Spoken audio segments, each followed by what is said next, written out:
Podcast Urdu کی محبت میں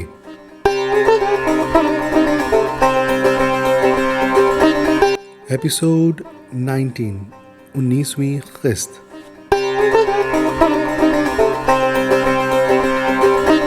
سلام، آداب، نمستے، ست شری اکال۔ رات کے 8 بجے ہیں۔ میں دیو ہندوی آپ سب کا ادب و سخن کی اس محفل میں استقبال کرتا ہوں اور خوش آمدید کہتا ہوں۔ اردو کی اس محفل میں آپ سے ملاقات ہوگی، بات ہوگی، ہر شکروار اور شنیوار یعنی ہر جمعے اور ہفتہ رات 8 بجے۔ ہم بات کریں گے ہر اس بات پر جو بات اردو سے جڑی ہو، چاہے وہ شاعری ہو یا لٹریچر، تاریخ ہو یا لطیفے یا کچھ اور۔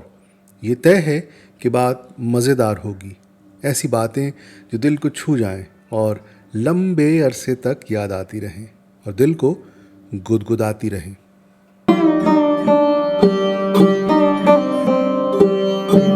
اردو کی اس محفل میں آج بات ہوگی تک بندی پہ۔ پھر ہم بات کریں گے اردو کے ایک جانے مانے شاعر کے بارے میں۔ تیسرے حصے میں ایک چھوٹا سا قصہ، پھر ایک لطیفہ اور آخر میں ایک یادگار شاعری۔ تو آئیے شروع کرتے ہیں پوڈ کاسٹ اردو کی محبت میں۔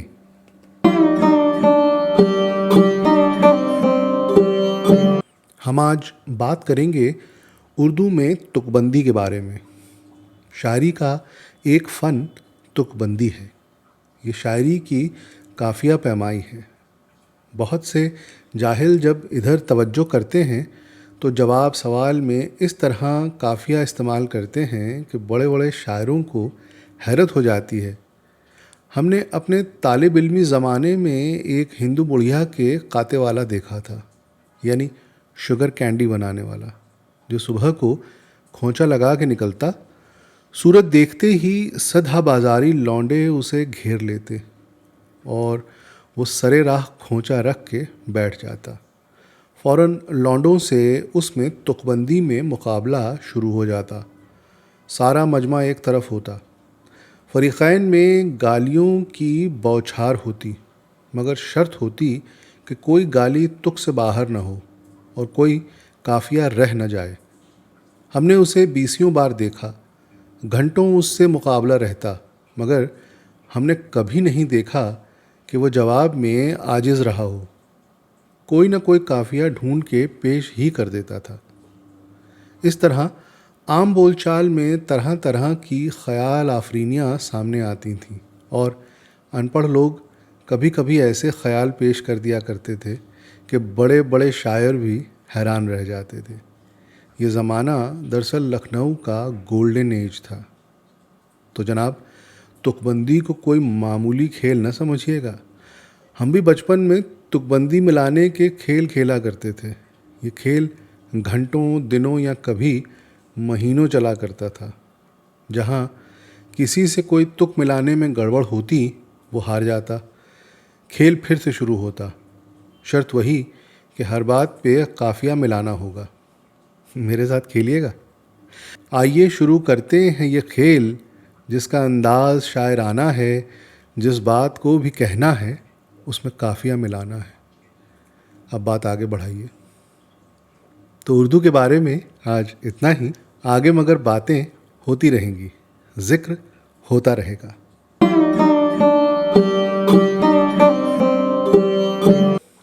پوڈ کاسٹ کے اس حصے میں ہم آج بات کریں گے اردو کے ایک عظیم شاعر بال مکند عرش ملسیانی کے بارے میں۔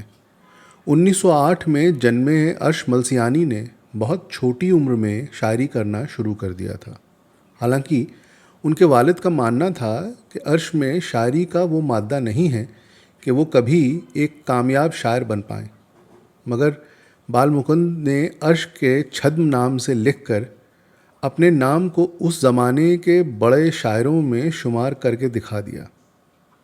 فردوس کے چشموں کی روانی پہ نہ جا، اے شیخ تو جنت کی کہانی پہ نہ جا، اس وہم کو چھوڑ اپنے بڑھاپے ہی کو دیکھ، حوران بہشتی کی جوانی پہ نہ جا۔ عرش وزارت معلومات و نشریات میں یعنی کہ ministry of information and broadcasting میں جوش ملیح آبادی کے بعد آج کل کے مدیر رہے یعنی ایڈیٹر رہے.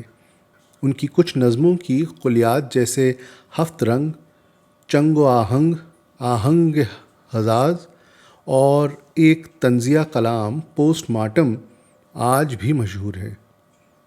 1979 میں دلی میں ان کا انتقال ہوا.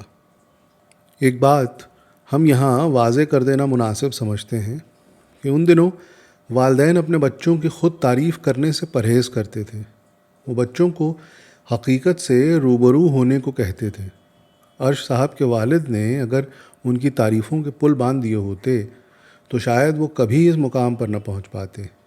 ہم یہ بات اس لیے کہہ سکتے ہیں کہ کیونکہ ہم خود اس حال سے گزرے ہیں. ہم نے اپنے والد سے اپنی تعریف اتنی بار بھی نہیں سنی جتنی کہ ایک ہاتھ میں انگلیاں ہوتی ہیں.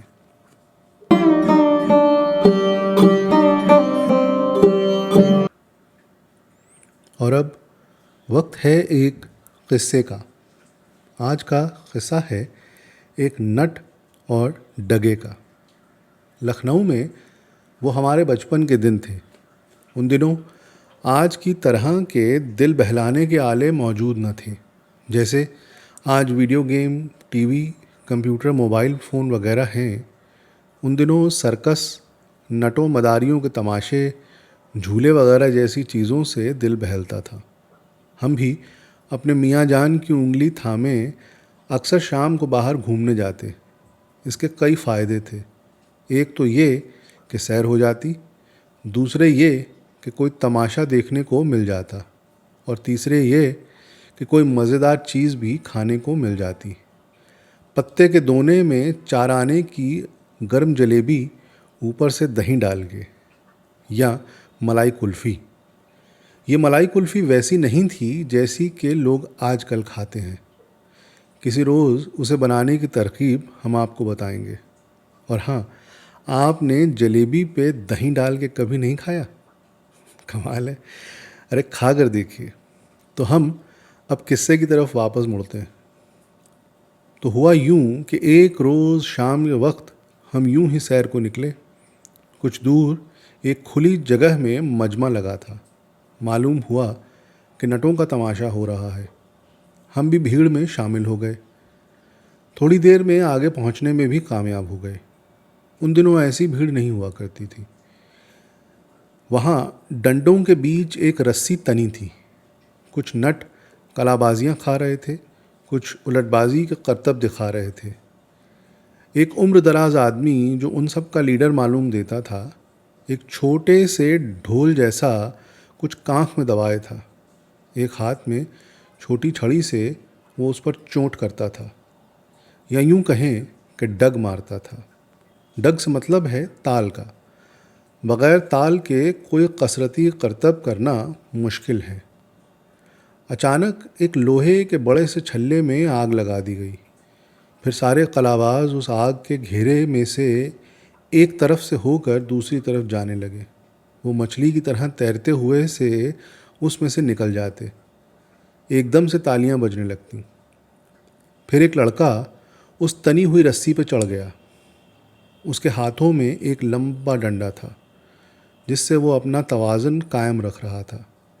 اس کا ہر قدم ہر ڈگے سے ملتا ہوا پڑتا. 2 لوگ دونوں طرف اس لمبے ڈنڈے کو سہارا دینے کو موجود چلتے. وہ ذرا سا بھی ڈگمگاتا تو ڈگے کی چوٹ زور سے پڑنے لگتی. وہ سنبھل جاتا. پھر اس کے ہاتھ سے ڈنڈا لے لیا گیا. نیچے پڑے نمدے بھی ہٹا لیے گئے. زمین سے اس کی اونچائی تقریباً 10 سے 12 ہاتھ کی رہی ہوگی. گرنے کی صورت میں ہڈی پسلی ایک ہونا طے تھا. کھیل پھر شروع ہوا. اب کی بار سب کی سانسیں تھمی تھیں. لڑکا دونوں ہاتھوں سے اپنا توازن بناتے ہوئے رسی پہ چلنے لگا. ہر بار ڈگے پہ اٹھتے اور پڑتے قدموں کے ساتھ سانس اندر باہر ہونے لگی. لڑکا رسی کے بیچوں بیچ پہنچ گیا. اچانک ڈگے کی چوٹ زور سے پڑنے لگی، یہاں تک کہ وہ آدمی ڈھول پھینک کر لڑکے کی طرف بھاگا۔ لڑکا اپنا توازن کھو چکا تھا۔ اگر وہ اسے دوڑ کر نیچے سے نہ تھام لیتا تو لڑکے کو بہت چوٹ لگتی۔ کھیل ختم ہو گیا۔ سب نے سامنے پڑے کپڑے پر پیسے، 2 پیسے، 54 58 روپیہ پھینکنا شروع کر دیا۔ جلدی وہاں ڈھیر لگ گیا۔ ہم بھی لوٹ پڑے۔ اچانک کانوں میں ایک آواز آئی، دھیان کہاں رہتا ہے تمہرا؟ ارے تم سے نہ ہو پائی، تم رہن دیو، کونوں اور کام دیکھو۔ وہ اودھی میں اس لڑکے کو سمجھا رہا تھا یا ڈانٹ رہا تھا۔ پیچھے مڑ کے دیکھنے کی وجہ سے دھیان بٹا اور راستے کے پتھر سے اڑ کے ہم گرنے کو ہوئے، مگر چونکہ میاں جان ہماری انگلی تھامے تھے، یوں ہم گرنے اور چوٹ کھانے سے بچ گئے۔ بابا نے کہا، دھیان کہاں ہے تمہارا؟ سامنے دیکھ کر چلو ورنہ گرو گے اور چوٹ لگے گی۔ بابا کی ڈانٹ بری نہیں لگی بلکہ اچھا لگا۔ اس آدمی اور لڑکے کا خیال آیا۔ اس آدمی کی باتوں سے معلوم دیتا تھا کہ وہ اس لڑکے کا باپ ہے۔